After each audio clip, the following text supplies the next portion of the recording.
G'day guys, and welcome to this two-part special that I'm putting together, which is all about fishing Melton Reservoir.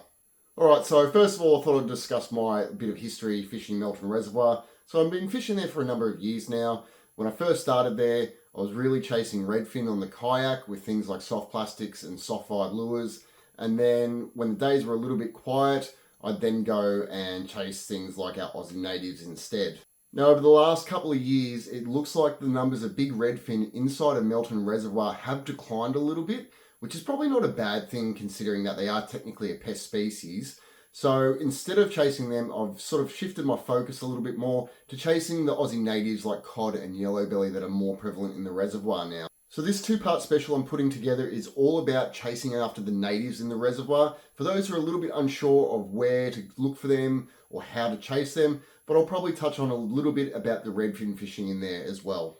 So what we'll be discussing in this first part is fishing land-based, fishing from a kayak, the gear typically used, lures to use, as well as tactics overall that I employ when I'm in there looking for fish.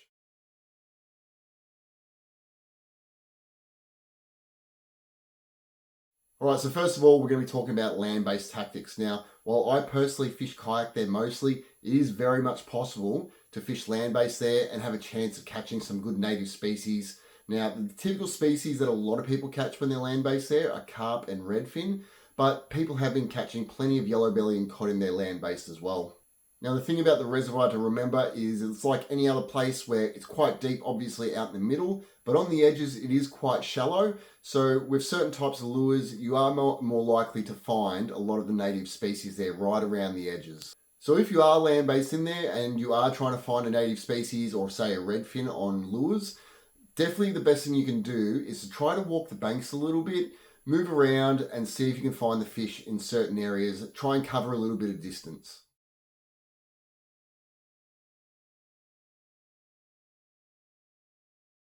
Okay, so now we're going to move on to discussing fishing from a kayak. Now, that is my absolute favourite way to fish Melton Reservoir. I fish there land-based, I fish there from a boat as well. And the thing about the boat is things happen a little bit quickly. You know, the kayak things tend to be a little bit slower, so you can more accurately fish the places you want to fish. I just find it's a really effective way to chase the natives in there. So as far as the type of kayak, look, any kayak will do the job, whether it be a foot pedal or a hand paddle kayak. Personally, I prefer the foot pedal, obviously. A few reasons for that. First of all, obviously the added endurance and range. You can definitely foot pedal a lot further than you can hand paddle. Also, because your hands are free, it does sort of free you up to be a little bit more able to grab at the gear if you need to and do things. Whereas with the hand paddle, you've got to be putting the paddle down to reach for the rods. But at the end of the day, a hand paddle is going to do the job as well. Now, my most preferred method of fishing at Melton Reservoir is trolling. Now, it does get a little bit of a bad rap from a lot of anglers. A lot of anglers like to be able to stop and make casts around snags, that sort of thing.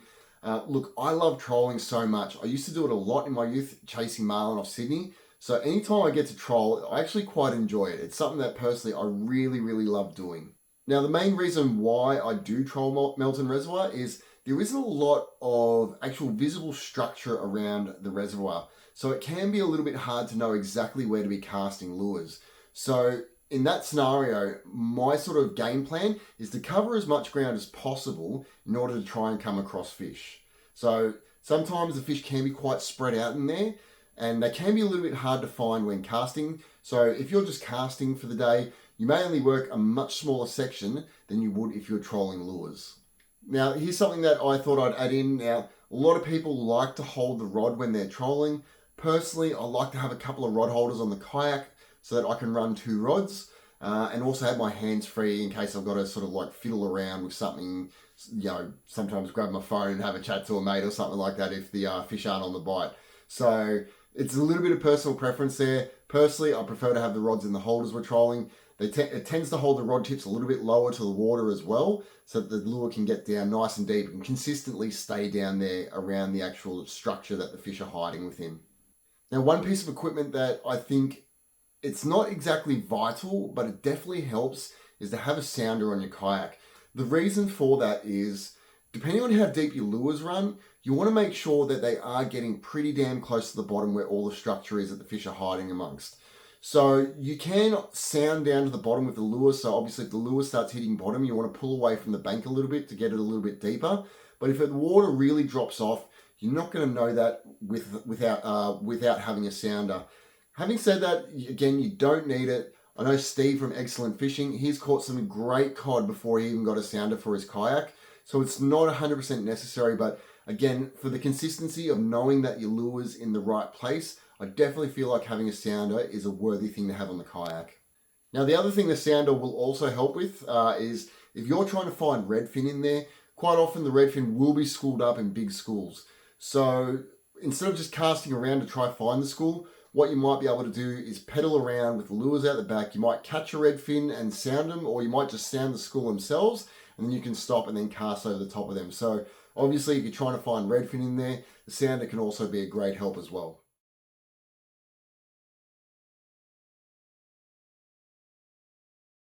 So now we're going to move on to the gear that's used for chasing the natives at Melton. So it's a bit of a personal preference. So for example, Steve from Excellent Fishing, he loves his spinning gear in there. For me personally, I'm a bait caster guy, and there's a few reasons for that.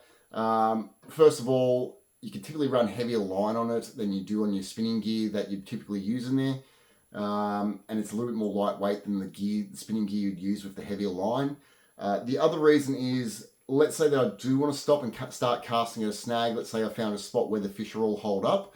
Well, it's a little bit more accurate to be casting with bait caster gear than spin gear, and less likely to throw lures into snags and things like that. So for my bait caster gear that I use, I've got a bit of a lighter rod option and I've got a slightly heavier rod option. So for the lighter option, I've got this Shimano Raider 3 to 6 kilo, and that I'll typically run with small lures like a size 3 Stumpjumper. I'll run the size 2 on that as well. And for the heavier option, I've got this TT Lures Red-Belly 6 to 10 kilo. I'll run size 2 Stumpjumpers, but I'll also run the big size 1, which I haven't done a little bit, or I haven't really done too much of, sorry, but I am looking to do a little bit more, especially to try and target cod. So one thing you'll notice about those rod options as well is they're not as expensive as things like my Miller rods and my Poison Adrena.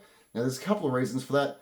First of all, in a kayak, you're more susceptible to losing gear and breaking it. So if I happen to lose or break a rod or something like that, it's not too painful. You can easily replace it for a fairly good price. Now the other reason for that is when it comes to trolling, I find that you're not holding the rod the whole time. It's a bit like bait fishing where you kind of set it and forget it. So the comfort of having something that's like real expensive and highly ergonomic probably isn't too important. So for that reason, I also don't go the most expensive rod I can get. Now for the reels, I typically use a Shimano SLX. Now I've got that on my Raider here. So it's a 150 size. I don't feel the need for a 200 with all that line capacity. The drag is the same between the two reels. It's just that the 200s typically have a bigger capacity. They don't actually make the SLX in a 200 actually, now that I think about it. But I run the SLX for much the same reason as the rod. If I happen to lose it over the side or break the reel somehow on the kayak, it's not too painful. It can be replaced for a reasonable price. Now I do run an SLX DC on my TT Red-Belly. The reason for that is if I do happen to want to stop and put a few casts in, I've got the digital control function on there. So the casting is a lot more consistent, less bird nests and things like that. But overall, the reels are a lot more affordable than running something like a Corrado DC. Now as for the line that I'm running on them, I'm using Suffolk Green 30 pound. I don't think you need 50 pound braid like a lot of guys run for cod. The cod at Melton Reservoir, there aren't any meteries in there yet. But 30 pound is a good in between where it's light enough that you'll get a good bit of capacity. You don't have to use a big bait caster for holding a great deal of line, but it's got enough pull on it that you can stop a decent cod. If you happen to throw a lure into a snag, It's not going to break off, and you've got a good chance of getting your lures back. I actually haven't lost a single lure yet this summer using using the 30-pound braid. I've been able to pull them out of all the snags. If I've ever run it on spin gear and it's gotten stuck, it's been a couple of times where I have lost lures, but with 30-pound braid there, you're not going to have too many worries about losing lures. Now, as for the leader, look, it's probably not really too crucial. I just use 30-pound Jinkai Pink Mono. You can use fluorocarbon if you want to, but at the end of the day, I don't think that using fluorocarbon is really that important. Fluorocarbon's good when you got like real finicky species that get a little bit line shy, like trout, for example, but our natives are all highly aggressive, so look, you could probably run braid all the way through and it's not going to bother them. They'll still hit the lure. Now, I do tend to carry around a spinning rod with me as well, so a more lightweight spin outfit. Reason for that is if I do happen to sound up some schools of redfin, I can get out the spin gear, throw around little soft plastics and things like that, and still have a chance of catching those. It can be hard to throw small soft plastics with 30-pound braid on a bait caster outfit, so I do tend to carry one around with me as well. And I've just got an example of what I'd typically carry. So it's a Gamoku spin series, so again, an affordable rod, 2 to 5 kilo, plenty of pulling power. I've caught cod on this before and Yellowbelly, so it can do the job for both. I'm running a Stratic FL 2500 HG on here. I've got 10-pound Momoy lure sole, and I'll typically run anywhere from 12 to 20-pound leader on there. So I'll always have one of these with me as well, but when I'm trolling around, I'm more often going to be running my baitcaster gear.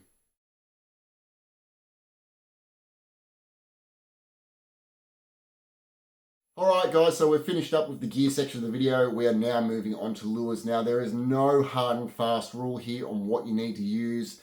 Everyone's got their favourite lures, whether it be soft plastics, crankbaits, jerk baits, soft vibes, you know, name the lure. There's probably someone who fishes there and has that as their favourite lure to use while they're there. But hey, don't take my word for it.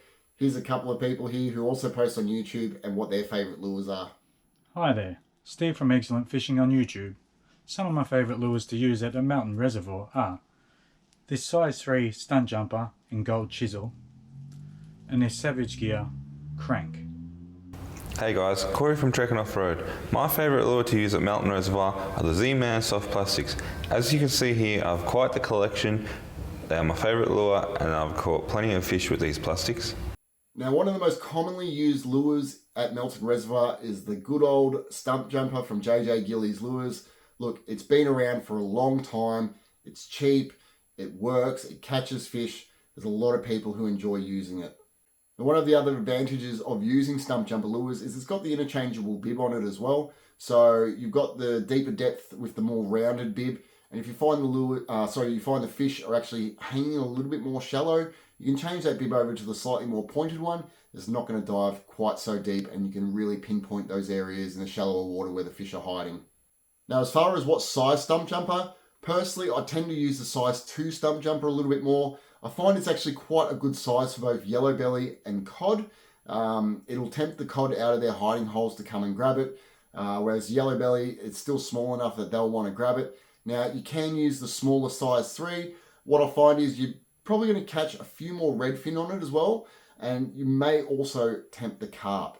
So size 3 will also work. Now, size 1, I haven't really used it that much in there. I'd imagine the cod would probably take it happily, and also the bigger Yellowbelly as well. But I find that size 2 Stumpjumper is really the perfect size for using in there. Now, when it comes to the colour of lures, look, I don't think the fish in there are really that fussy about it.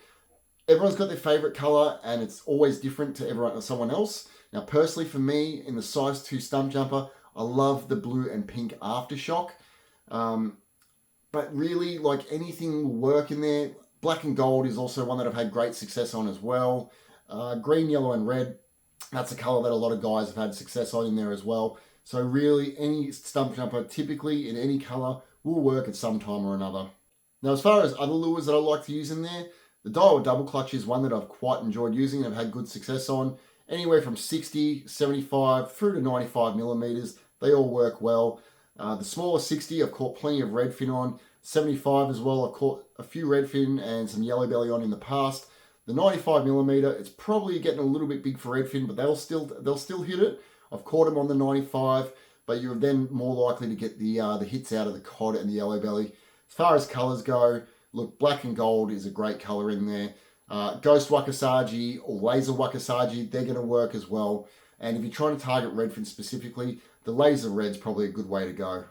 Now, another lure that I quite like using in there as well, and is probably the one that I sort of started with trolling in there, is the Rapala Jack Deep. Now, I was put onto this lure by Steve Vesey from Fishing with Steve on YouTube. When I first used it, I caught quite a few yellowbelly and some bass on it as well in there. So that works really well on the troll. It's got quite an aggressive vibrating action. Gets down to about 3 meters, and it's going to find those natives as well. So a little bit on the smaller side, more like a size 3 Stumpjumper in size, but that'll work for you in there as well. Now, lures for redfin, soft plastics are a really popular option. So any kind of little grub or like a little minnow pattern, like your Z-Man Slim Swims, they're all going to work well. One lure that I've actually had great success on in there is the soft vibe. Now, personally, I like using the on the edge lures, soft vibes. Jason's provided them to me, and they've worked fantastic in there on many sessions for me as well. So obviously with those, I cast those around a little bit more and work them around the bottom when I find the redfin schools. As far as colors go, look, if you're using them like soft plastics, red's typically a good color, motor oil, things like that. A little bit more natural color tend to be pretty good, but also bright colors like yellow and orange are going to work as well. For the soft vibes, I like white. Also, colors like a redfin color work well for me. And also there's one called bluegill, which is quite a dark color, and that's worked for me well in there in the past as well. Now, we're in rigging up the soft plastics for redfin. What I like to do typically is use the TT Lures Revlocks. So it's a jig head with a integrated revolving blade. So that just adds a little bit of flash in there as well as the actual soft plastic action to attract the redfin.